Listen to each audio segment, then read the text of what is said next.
이번 시간에는 파이썬으로 키오스크 만들기 4강 데이터 분리입니다. 저희가 지금까지 만든 코드는 데이터와 코드가 합쳐져 있습니다. 가령 우리가 이제 사용자가 상품을 키보드를 통해서 텍스트로 입력을 하면 그 주문된 값이 아메리카노면 얼마, 카페라떼면 얼마, 이런 식으로 코드를 작성했었습니다. 자, 그럼 이때 문제는 뭐냐면 유지보수가 어렵습니다. 갑자기 유지보수가 어렵다고 하면 당장 이해가 안 되죠. 자, 사실 그럴 일은 거의 없겠지만 만약에 이 아메리카노의 이름이 바뀐다고 해봅시다. 또는 단순히 따뜻한 아메리카노만 팔던 카페에서 이제부터는 따뜻한 아메리카노와 아이스 아메리카노를 이렇게 분리해서 메뉴판에 적겠다고 이제 정책을 바꿨어요. 그러면 어떻게 돼야 하나요?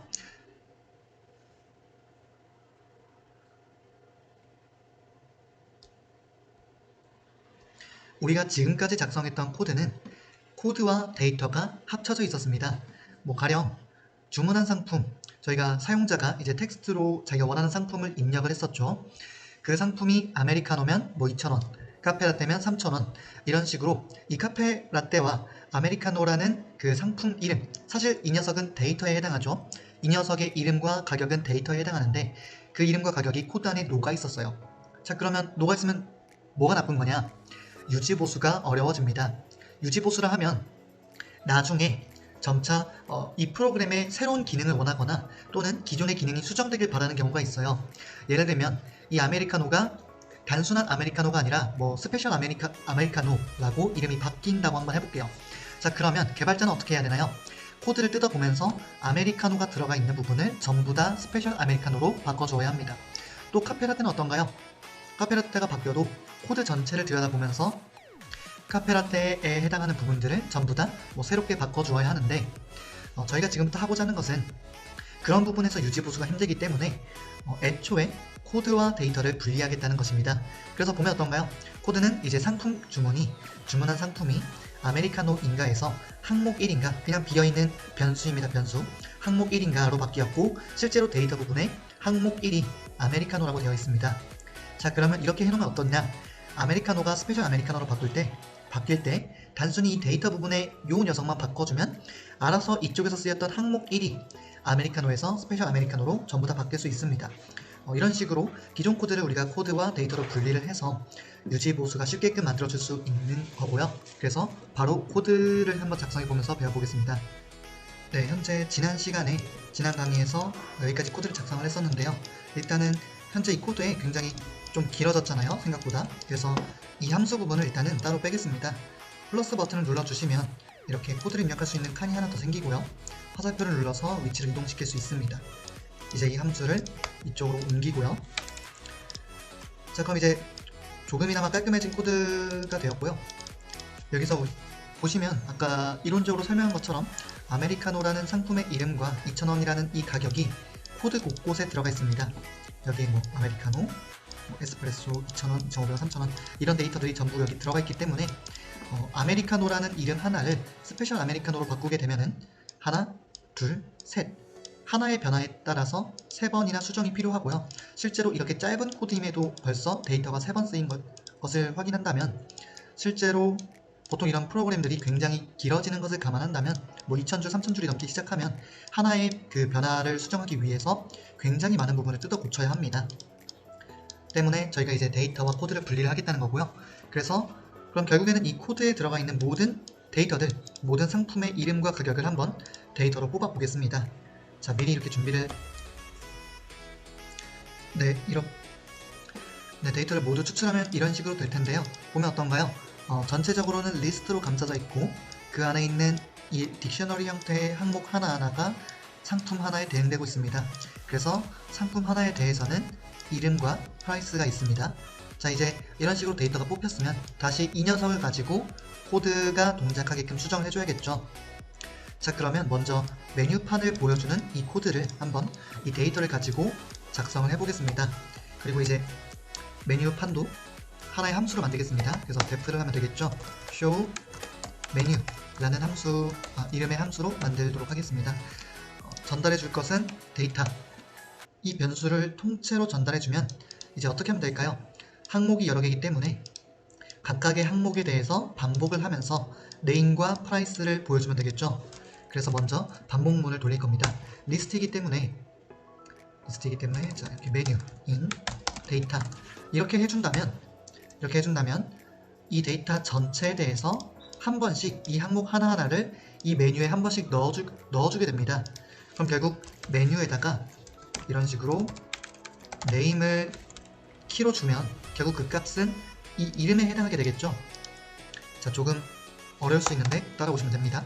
자, 그래서 이 녀석 하나가 이름이기 때문에 이것을 프린트에 대응시킬 겁니다. 자, %s를 쓰면은 우리가 뒤에 있는 문자열 하나를 앞에 삽입할 수 있었습니다. 그래서 이런 식으로 하면 문자열 포매팅이 가능한데요. 이 녀석이 원래 문자열이고 문자열 아래에 있는 %s가 뒤에 나온 녀석들로 대응이 될 겁니다. 자, 그럼 결국 이 메뉴 네임에는 상품의 이름이 들어가게 될 테니까 결국 상품의 이름이 이쪽으로 가게 되겠죠. 그리고 공백 하나를 주고 이번에는 %d를 해서 숫자를 삽입하겠습니다. 어떤 숫자냐면 그 녀석은 상품의 가격이 되겠죠. 그래서 여기에 프라이스 이렇게 해주면 하나는 상품의 이름이 이렇게 들어갈 거고요. 또 하나는 가격이 이 녀석이 이렇게 들어갈 겁니다. 그럼 이때 이 메뉴는 누구냐? 한 번은 이 녀석, 한 번은 이 녀석, 한 번은 이 녀석 총 3번에 걸쳐서 메뉴가 이 녀석들을 지칭하게 될 겁니다. 자, 그래서 맨 처음에 메뉴는 이 녀석이 될 것이기 때문에 이 녀석한테 네임을 부르면 아메리카노가 나오겠죠. 그리고 프라이스를 부르면 2,000원이 나올 겁니다. 자, 그러면 이제 이 프린트가 끝나고 나면 어떻게 되나요? 반복문이 끝나고 다시 한번 돌아오겠죠. 그리고 이제 메뉴는 이 녀석을 가리키게 될 겁니다. 그럼 다시 네임을 부르면 이번엔 이 녀석은 에스프레소가 될 것이고 이 녀석은 2,000원이 되겠죠. 자, 근데 이때 이 가격을 저희가 이렇게 설정을 했었습니다. 그래서 2,500원이 될 것이고 에스프레소 2,500원 이런 식으로 나올 겁니다. 자, 그래서 아래에 있는 이 코드들을 잠깐 주석 처리를 하고요. 자, 이 녀석을 수행하면 어떻게 되느냐? 이렇게 하면 수행할 수 있겠죠? 자, 수행하면 네, 오류 하나가 있네요. 해결을 해봐야 될 것 같습니다. 파이썬에서 문자 포매팅 할 때 컴마를 이렇게 찍지 않습니다. 뒤에 바로 그냥 %를 써주면 되고요. 자, 실행을 해보면 네, 아메리카노 2,000원, 에스프레소 2,500원, 카푸치노 3,000원이라는 이 메뉴 출력이 기존에는 저희가 이렇게 프린트 3번을 써서 했었는데 이제는 자, 이 코드를 보시면 그 어떤 상품 이름과 가격이 직접 적혀있지 않습니다. 모두 이 녀석한테서 가져와서 출력을 해주고 있어요. 그래서 여기다가 메뉴를 우리가 추가하거나 또는 가격을 바꾸거나 했을 때 이 코드는 수정되지 않아도 된다는 것이죠. 자, 예를 들면 여기다가 저희가 메뉴를 직접 한번 추가해 보도록 하죠. 실제로 카페의 규모가 좀 커져서 사장님이 이제 메뉴를 늘리고 싶다고 하네요. 그래서 아이스티를 추가했어요. 가격은 3,500원으로 하겠습니다. 자, 그러면 실제로 저희는 이 데이터만 수정했음에도 불구하고 런을 하면 어떻게 되나요? 자, IST 3,500원까지 나오고 있습니다. 왜냐하면 이 코드는 이 데이터에 대해서 처음부터 끝까지라고 정의되어 있는 거거든요. 그래서 하나를 늘리면 자동으로 그 추가된 것까지 반복을 하게 됩니다. 이런 식으로 데이터가 분리되었을 때 굉장히 이제 수정이 빠르고 쉬워진다는 것을 알 수 있습니다.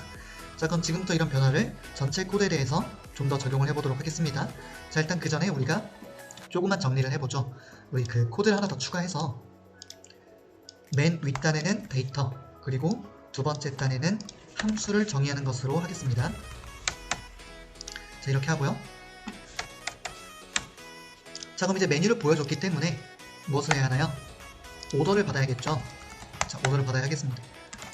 우리 이렇게 한번 해볼까요? 그 위의 주석이 아래처럼 바뀐 거라고 보시면 됩니다. 자, 그럼 이제 이 녀석도 어떻게 바꿔야겠죠? 이거 그대로 가져오겠습니다. 자, 이렇게 해주면 되는데요. 문제는 어떻게 됐나요? 코드에 데이터가 이렇게 들어가 있습니다. 이러면 좋지 않아요. 그래서 이 getText가 뭐였냐면 우리가 원하는 답변이 들어있는 리스트를 넘기면 이 중에 딱 한 가지만 입력으로 받아서 넘겨주는 함수였어요. 예를 들면 지금 아메리카노, 에스프레소, 카푸치노가 있기 때문에 여기다가 아이스티를 입력하면 에러가 됩니다. 그래서 다시 입력하라고 할 거예요. 여기다가 이제 아이스티를 이렇게 입력해주면 되겠죠. 자, 근데 문제는 이 녀석을 우리가 코드에 직접 줄 게 아니라 이 데이터로부터 가져와야 한다는 것입니다. 자, 그러면은 테스트를 하나 해볼게요. 일단 우리가 이 데이터를 정의했기 때문에 잠깐 여기서 실험을 해보겠습니다. 데이터는 리스트죠. 리스트이기 때문에 반복문을 돌려가면서 여기서 이름을 뽑아올 수 있을 것 같습니다. 이 녀석은 필요 없겠네요. 없애고 여기서 자 이제 함수를 하나 정의할 건데요. 이건 뭐냐면 get 상품 네, get product names라고 하겠습니다. name이라고 할까요? 자 그럼 여기서 이제 이 함수는 뭐냐면 우리가 데이터를 이렇게 넘겨주면 이 데이터에서 상품의 이름만 뽑아주는 그런 함수입니다. 자 그러면 먼저 빈 리스트 하나를 만들 수 있겠죠. names라는 리스트 하나를 만들겠습니다. 그리고 반복문을 돌려가면서 메뉴 in data 자 이렇게 하면은 아까 저희가 이것처럼 동일하게 메뉴가 이 데이터의 각각의 항목을 한 번씩 훑을 겁니다. 자 그 훑으면서 메뉴에 네임을 가져와서 네임지에다 넣어주면 되겠죠. 그래서 .append라는 함수가 있습니다. 이 append는 리스트의 맨 끝에 이 인자를 외계 변수를 넣어주는 함수입니다. 그래서 네임즈에 메뉴에 이름이 하나씩 들어갈 거고요. 결과적으로 반복문이 끝났을 때 이 녀석, 이 네임즈를 리턴 해주면 되겠죠. 그럼 이제 이 함수를 한번 테스트 해보겠습니다. 자, 하나 추가해서 여기다 이걸 이렇게 수행해주면 자, 여러분 여기 함수를 이렇게 정의했으면 한번 실행을 해서 이 함수들이 실제로 정의되게끔 한번 해줘야 됩니다. 수행을 해주고 그 다음에 이제 이 녀석을 하면 어떻게 되었나요? 우리는 데이터만 넘겼는데 자동으로 아메리카노, 에스프레소, 카푸치노, 아이스티까지 모두 여기서 메뉴를 추출해 줬습니다. 그럼 앞으로 이제 이 함수를 가져다가 여기다 넣어주면 되겠죠. 그래서 이 녀석을 그대로 이 getText라는 함수에게 넘겨주겠습니다. 자 그러면 기존의 코드와 비교를 해보면 일단은 우리가 직접 입력했던 메뉴 이름이 하나의 코드로 대체가 되었고요. 결국 사용되고 있는 데이터는 이 데이터밖에 없습니다. 그리고 그 녀석을 가지고 본래 기능 그대로 getText를 해주면 이 안에 들어있는 메뉴의 이름만 입력을 받을 수 있습니다. 자 그래서 한번 시작을 해보면 먼저 메뉴가 이렇게 4가지 떴죠. 그럼 이제 입력을 하겠습니다. 제가 여기다가 존재하지 않는 카페라떼를 입력하면 자 잘못 입력하셨습니다 라고 해주고요. 아이스티를 입력하면 자 끝난 거죠. 아이스티가 실제로 존재하기 때문에 입력이 성공적으로 처리가 되었습니다. 자 그럼 마지막에 뭘 해야 되나요? 입력된 것에 따라서 가격을 출력해 주어야겠죠. 자 그래서 다시 한번 반복문을 돌리겠습니다. 메뉴 in 데이터 그리고 여기서 우리가 이 메뉴의 이름과 방금 우리가 입력받은 오더 상품의 이름 이 녀석을 비교를 하면 되겠죠. 만약에 이 녀석이 같다면 어떻게 하면 되나요? 가격을 말해주면 되겠죠. 프린트 상품 가격은 %D 1 이라고 해주고 뒤에 %를 써서 여기다가 삽입을 해주면 되겠죠. 메뉴에 프라이스 그리고 반복문이 끝나는 순간 브레이크까지 하겠습니다. 자 그러면 이 길었던 코드가 어떻게 됐나요? 이렇게 짧게 바뀌었습니다. 실제로 이 코드는 상품의 개수가 늘어날 때마다 계속해서 코드가 길어졌을 거예요. 상품이 추가되면 다시 if else 오더는 그 상품 이름인가 이런 식으로 계속 코드가 추가되어야 하는데 이렇게 데이터를 뽑아버리면 결국에는 굉장히 간단하게 코드가 작성이 됩니다. 그리고 이 코드는 실제로 데이터가 아무리 커져도 구조가 바뀌지 않는 한 계속해서 이 코드를 쓸 수 있습니다. 이런 점까지 코드와 데이터를 분리하는 것의 장점이라고 할 수 있습니다. 그래서 이 녀석을 이제 실행을 해주면 실제로 IST 입력을 해주면 가격은 3,500원입니다까지 우리가 기존에 작성했던 코드를 그대로 기능을 그대로 유지한 채 형태만 바꾸었고요. 형태를 바꾸어서 얻은 이점은 수정이 굉장히 용이하다라는 것입니다. 그래서 이제 이 주석을 모두 지워주면 굉장히 깔끔한 코드가 되었습니다. 네, 그래서 이것으로 데이터 분리에 대한 강의를 마치도록 하겠습니다.